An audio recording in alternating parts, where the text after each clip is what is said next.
श्री शिवाय।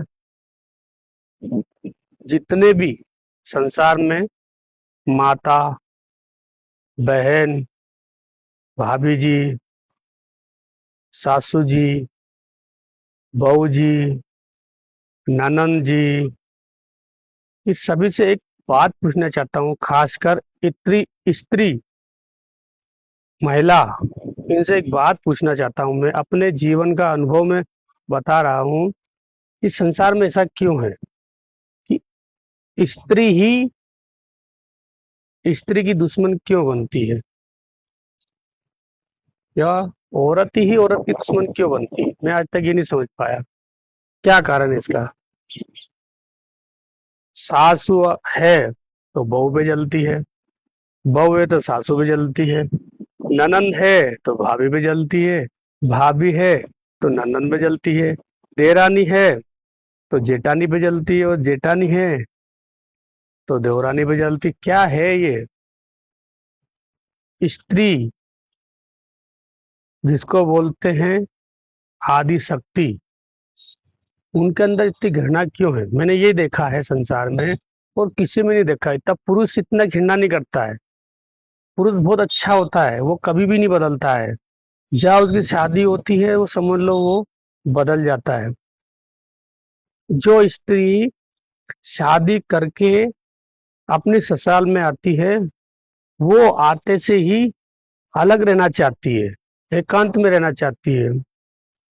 और जब वो बेटे की माँ बन जाती है, जब वो उसके बहू आ जाती है, नाती पोते होते, तो जब वो साथ में रहना चाहती है।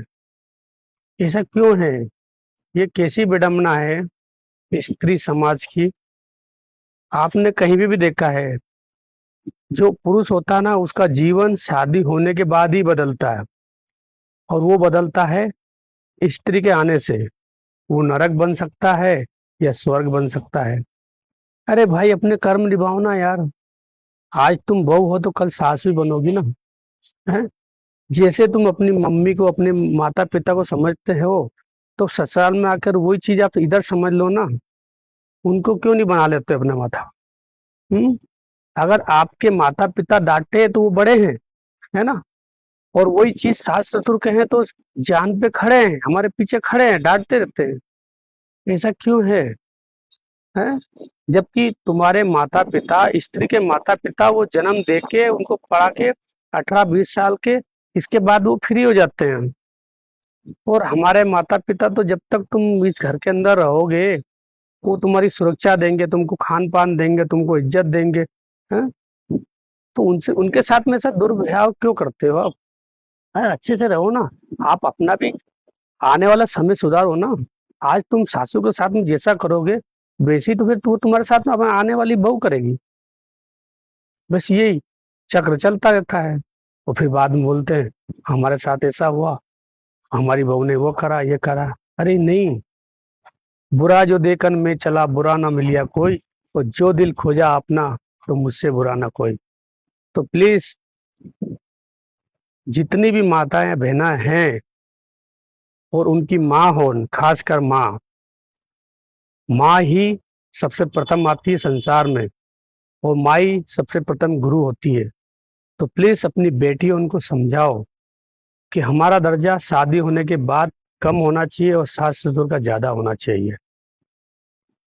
हर बेटे को ये अगर आप ज्ञान देने लग जाए ना, तो आज के समय में जितनी तलाक हो रहे हैं, जितने मर्डर कर रही हैं आज की औरतें, हों जितनी केस चल रहे हैं अभी, वो कारण यही हो रहा है।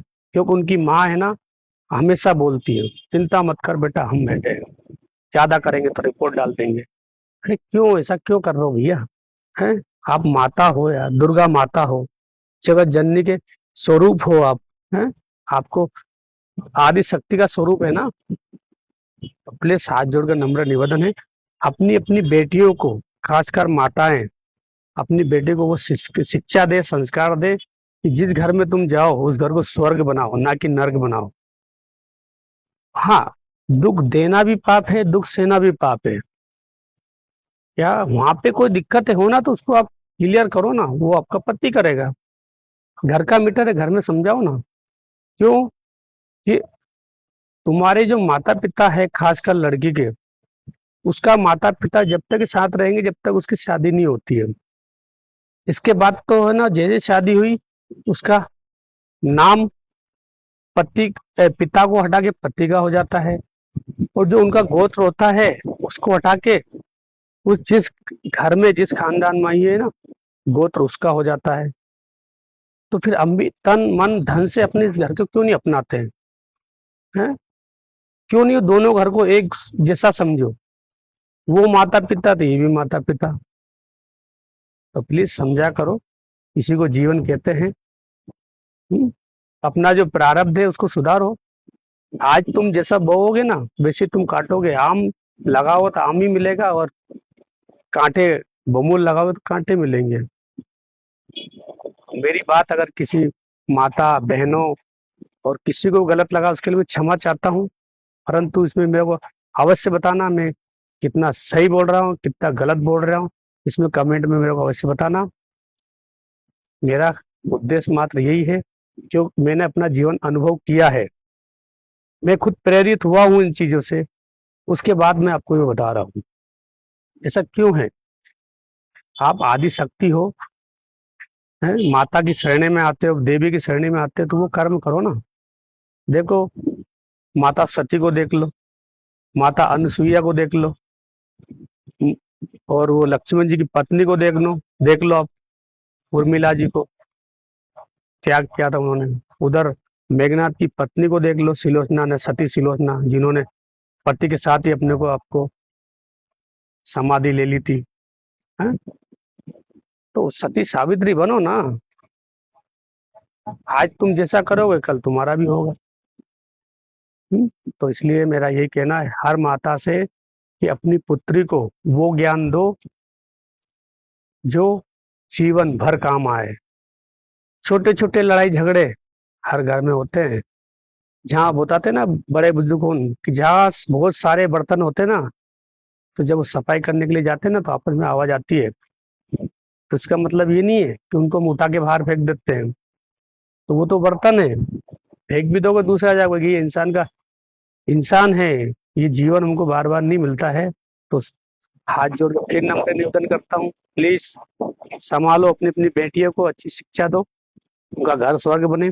और थोड़ी अनबन हो भी जाए ना तो उसको बोलो भी, तो ये 13 मीटर है तो संभाल उसको, है ना। आगे आपकी इच्छा।